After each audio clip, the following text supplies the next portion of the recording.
Style.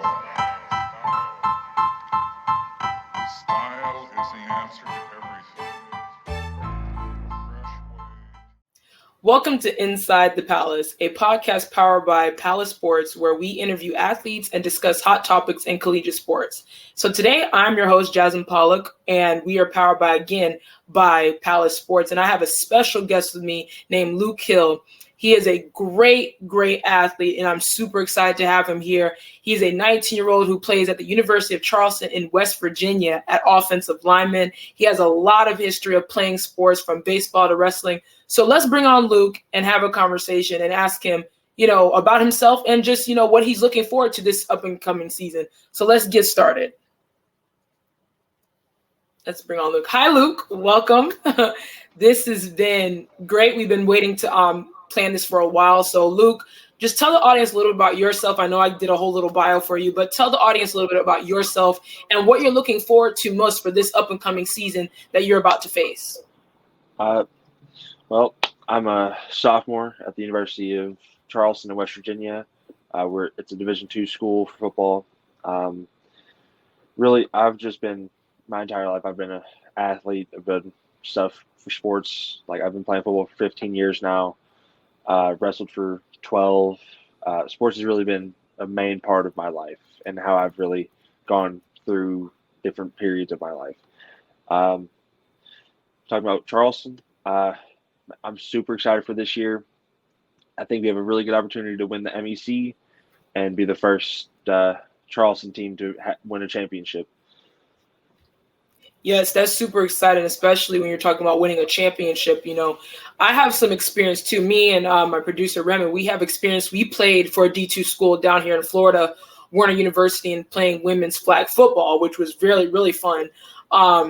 We had a lot of ups and downs. Obviously, Remy can vouch to that. And we had to really put in the work and put in effort with building the program and helping to recruit other players to the program. So it's really, really fun to play collegiate sports. Being a college athlete is completely different. It's a whole new world.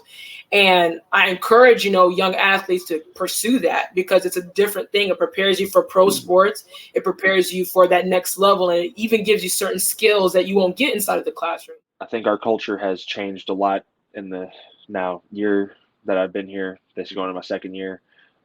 Really, we're trying to focus on the team aspect of things, doing things the right way on the field, being able to be appreciative of and supportive of our teammates, whether or not we're the ones having the success. So, like if I'm not starting and the person in front of me is having a really good game, making all the blocks, culture now instead of in the past is holding them up, putting them on a pedestal, like making sure they are known that they're doing a great job. And instead of feeling sorry for ourselves, we're trying to just be better teammates and really just better athletes on and off the field. I really enjoyed that because you want to, what I feel like is the leadership aspect, what I got from that in that conversation you were just talking about is that leadership aspect of being a college athlete and helping other athletes and being supportive of your teammates. That's one of the biggest things I think is very important also. And when I look at it too, you have to be a leader, whether you're on the bench or if you're assistant coach or whatever, you have to be that leadership and you have to have that role model aspect to yourself of being the athlete and just helping your other teammates because especially in football, you have to have a unit out there. It's not just one person. It's not just a single man show. It's a group of guys coming together to try to win that championship, to try to win those games on and off the field, and even studying, knowing the playbook, looking at film, practice, all that stuff. And something that I saw really interesting a couple of days ago with the late, great Kobe Bryant, he was talking about practice should be harder than the game. Practice should be more competitive. It should be more painful than the actual game. So that way, when you were ready to play in that game and play in those big moments, that you're prepared because you worked very hard in practice and in the off season. So right now you guys are currently in the off season. Saw you guys are about to play on August 31st, which is super exciting because I'm ready for college football. I've been waiting for a long time, even though basketball season was fun to watch, but now NFL is about to start, college football is about to start, so it's really exciting. But Luke, to you, this is a personal question. What would you say, being that you're an offensive lineman, what separates you from the other offensive linemen? What makes you different from everyone else on your team that you could bring, that could, set you apart and also help your team because you're different in this aspect? So what makes you different as a football player? What makes me different is my versatility. I'm able to play all 5 positions on the offensive line.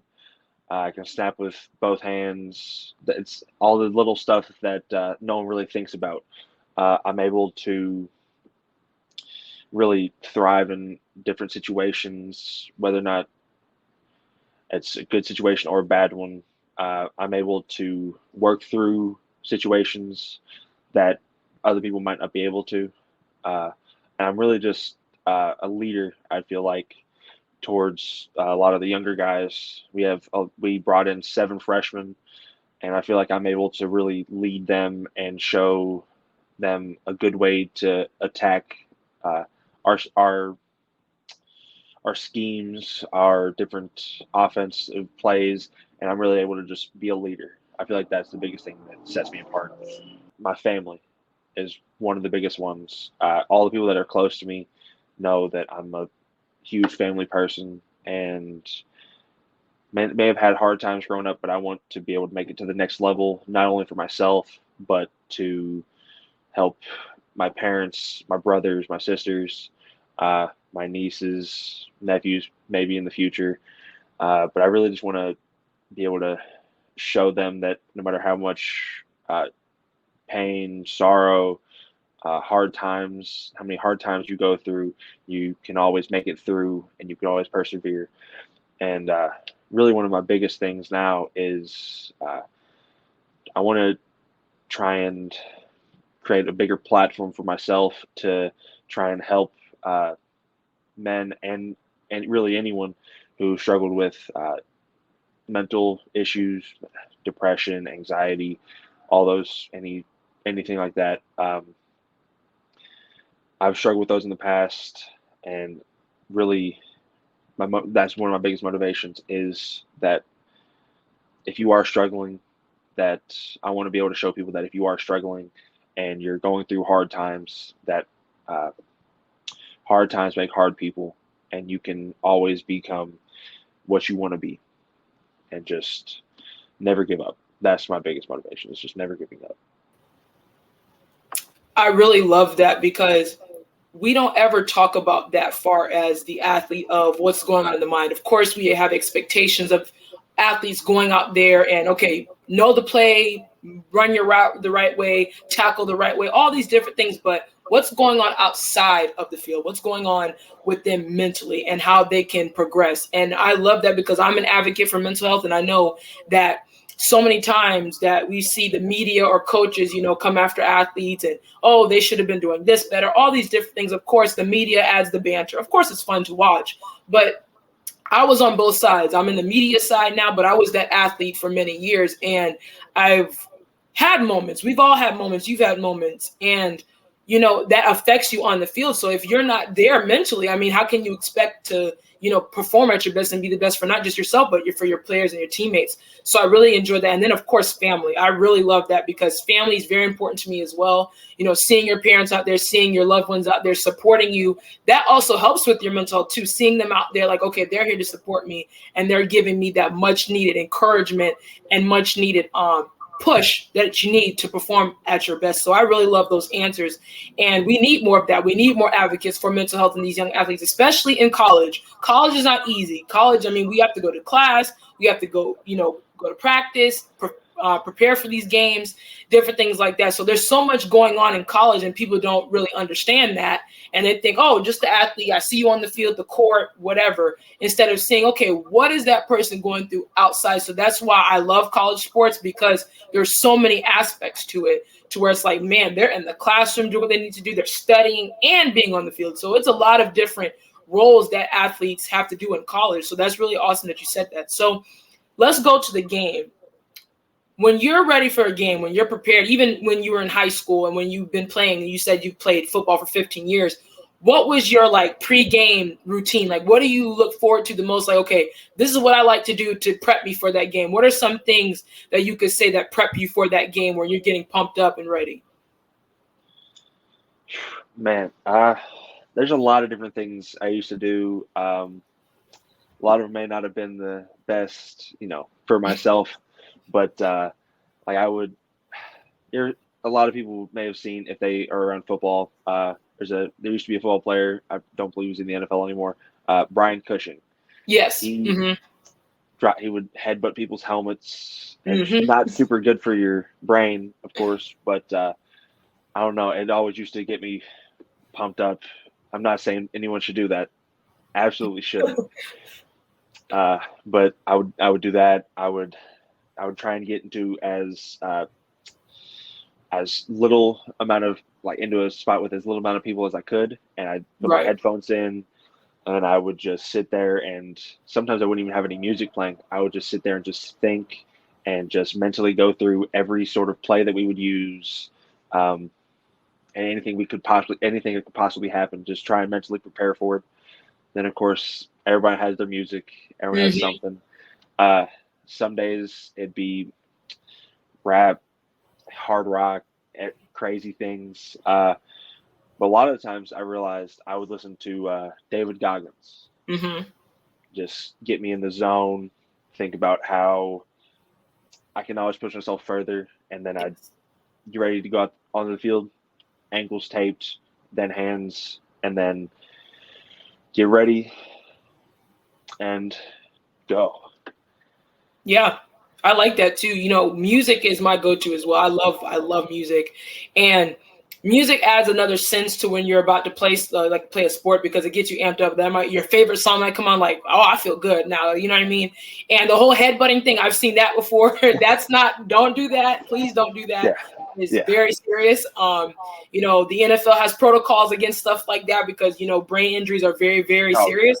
But for sure, like having that music and getting pumped up for the game, because of course nerves are high. You're really excited. You're nervous. It might be your first game. It might be your last game. There's so much going on. And even the opposing team, they're going through the same thing too. So it's good that you have that routine to prepare you for the game. So now you mentioned, for the people that don't watch football, if you don't watch football, I don't know what planet you're on, but taping your ankles as an offensive lineman, how important is that, especially for your position, and how it affects you on the field?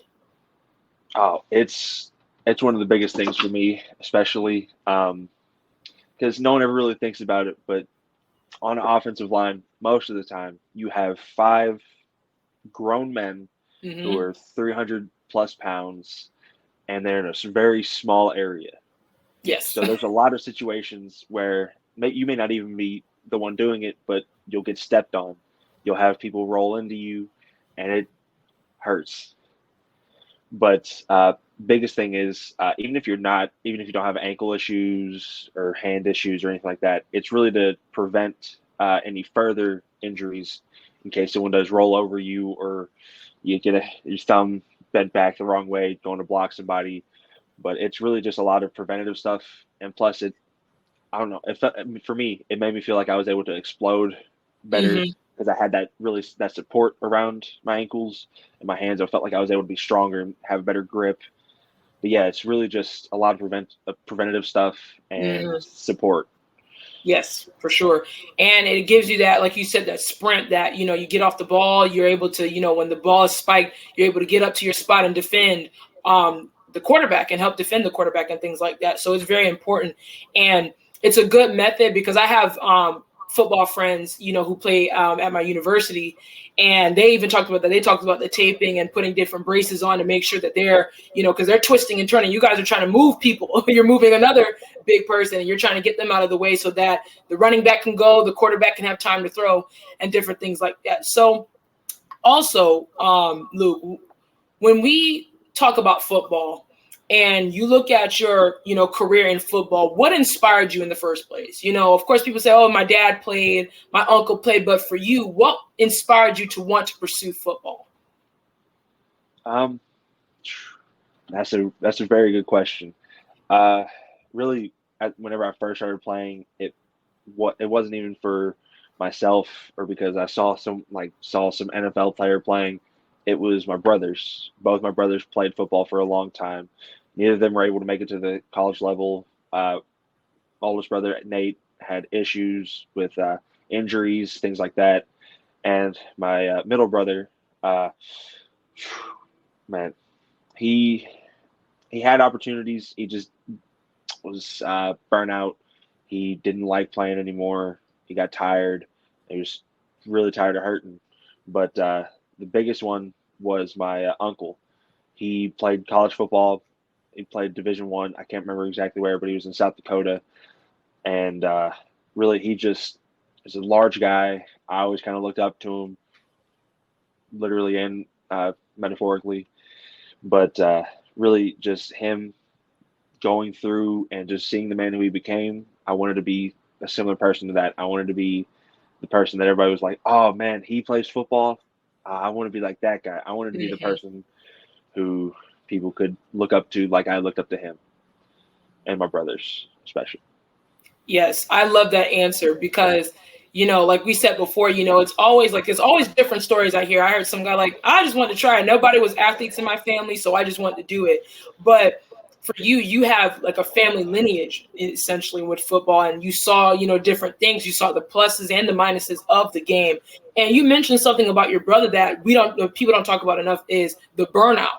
Of course, we think about it in a career sense of, you're in business or you're at a job, you get burnout. But in sports, that can happen also. So, this is another question I want to ask, but how do you fight that burnout? Like getting, okay, we got to go to practice every day, games all the time. Football is all it's all you see. You're studying. How do you keep your head in the game, essentially? Really, the thing I use to motivate myself with that is the same thing I use to motivate myself to really play in the first place. Mm-hmm. It's the thought of the future and the thought that I can potentially make a career out of this and support my family and support the people around me. But in all honesty, football's hard. There are a lot of days where I'm like, man, I really don't want to go to practice today, or I really don't want to go to this weight room, or I don't want to go to film. I didn't have a good day on the field. I don't want to have to go watch that. But I know that I believe in my heart of hearts that I am a good enough athlete and a good enough football player that I can play at the next level. So I don't really believe that there's anything that could happen that could make me burn out from playing football. Because I played a long time. I've played since I was 4 years old, whenever I could barely even wear the helmet. And really I try to think about how I used to play whenever I was 10, whenever I was playing youth football. I was just I loved it. I try to imagine that, and I try to bring that sense of love of the game every time I go out onto the field. Absolutely. And that's a good answer because, a lot of people need to hear that as well. Even the ones, I've seen people in my university, our football team wasn't the best. So there's a lot of things going on and people are getting upset. There's a lot of things. I don't know. Let's just talk about it right now. So Warner University down here in Florida, I don't know if you've heard of it, but I have to say it. 98-0 score that went on ESPN. That was us. And we were on the losing side of that. So that was a very trying time for the school. That was very emotional for us, but that's just what happened. We made national news, not in the good way, but things like that. A lot of people did leave. A lot of people did question, say, I'm tired of football. I'm done with football and different things like that. But for you saying that and just keeping your head forward and looking to your future, that is a big thing. And just having those goals set for yourself, which leads me to the last question of this interview, which has been good. But where do you see yourself 5 to 10 years from now? Football, are you looking to the NFL? Of course, you have the XFL, USFL. There's so many opportunities that you can go. So what are your goals for Luke in 5 to 10 years? Man, it's a tough question because, like you said, there's so many different potential ways that I could play at the next level. But where I truly see myself in the next 5 to 10 years really is having some sort of professional career, whether it's in the NFL, XFL, USFL, CFL, playing overseas. I truly believe that I know that I can play at the next level, and I know that no matter where I go, I'm going to make the best opportunity I can of it.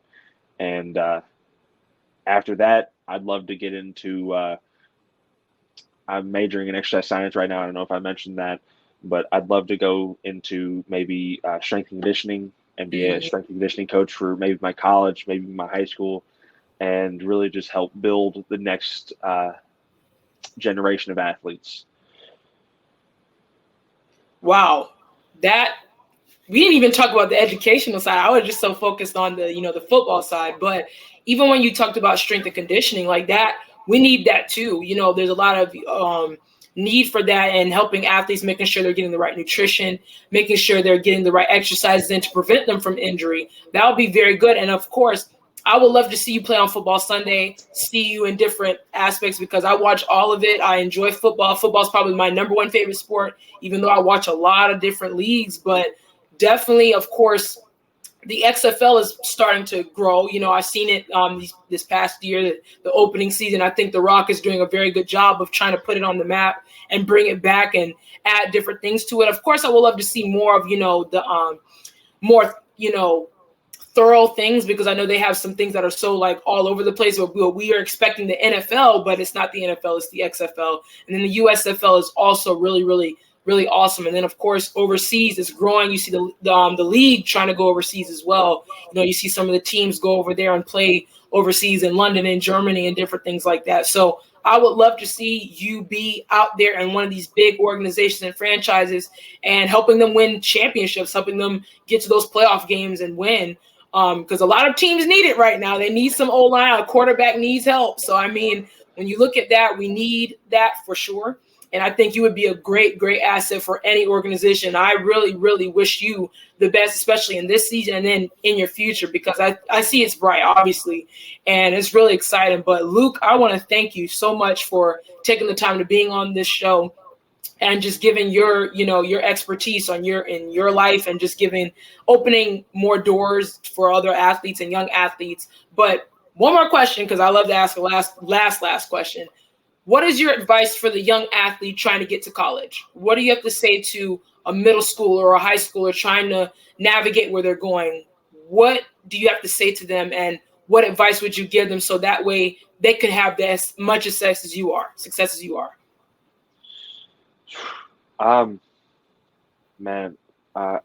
Some advice I'd give to the generation below me, high schoolers, middle schoolers, is that football is hard. No one ever really says it. Football is a physical game. But in the same sentence, it's a game. Never take it too seriously. Never try and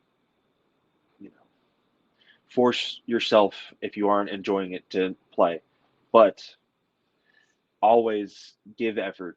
Always, if you're in high school, once you reach a good age to start lifting, be in the weight room, lift, get as strong as you can, get on the field, work your footwork, try and learn as many different positions as you can, because the best ability is availability. And if you're able to play all 11 positions on one side of the ball, that's going to make you more viable and better fit for a lot of programs, because we've had players come through Charleston. Tariq McAllister, he graduated the year before I came here, but he came in here as a slot receiver, and he left here as a running back.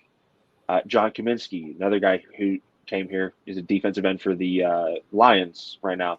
Just got a new contract. Shout out to him. He came into Charleston as a quarterback and left as a defensive lineman. that's the best thing I can say for young athletes is to be able to play and be open to change, be able to play multiple different positions, and be able to adapt to different situations. Yes, I love that. That's great advice. And I just hope any young athlete that listens to this, I hope they take that advice as well, for sure. And I'm a Green Bay Packers fan, so I know all about him. So he's a stud because, oh man, he is a stud. But I just think that, young athletes think outside the box, put in that work and really put yourself to the test yourself each and every day. Try to run as hard as you can, footwork, like you said, and different things like that. And even studying the game, whatever sport you're playing, study the game and understand that you want to be the student. You want to be a student. I know it and I can play it. So definitely, I'm really excited for you and just excited for what Charleston's going to do, because I'm going to be looking forward to that. And I'm really excited for your up and coming season. So Luke, thank you again. It was a pleasure having you on. I hope we have more conversations because I love talking to athletes and having conversations. Even having you probably potentially on my show, First Impression Sports Talk. We talk about a lot of different things on there too. So thank you again, Luke. And is there any last thing that you want to say? Is there anything that you want to tell people, or, if that's it, we can close it out?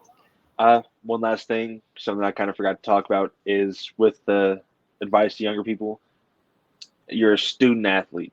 Mm-hmm. Make sure you're getting the work done in the classroom before you're getting it before you're doing anything with with football or any sport.